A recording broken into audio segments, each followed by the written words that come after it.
Mund ta përdorni ligjin e karmës për të krijuar para dhe begati dhe rrjedhën e të gjitha gjërave të mira ka ju, në çdo kohë që dëshironi. Por së pari, duhet të bëni plotësisht të vetëdijshëm se e ardhmja juaj prodhohet nga zgjedhjet që po i bëni në secili moment të jetës suaj. Nëse e bëni këtë rregullisht, atëherë jeni duke e përdorur plotësisht ligjin e karmës.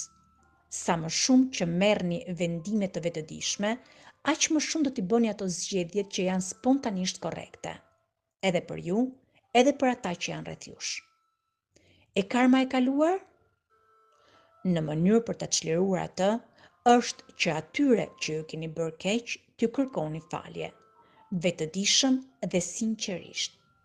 Ligji i karmës thotë se asnjë borxh në univers nuk mbetet i papaguar. Është një sistem i përkryer i llogaritjes në univers. Çdo gjë është në shkëmbim të vazhdueshëm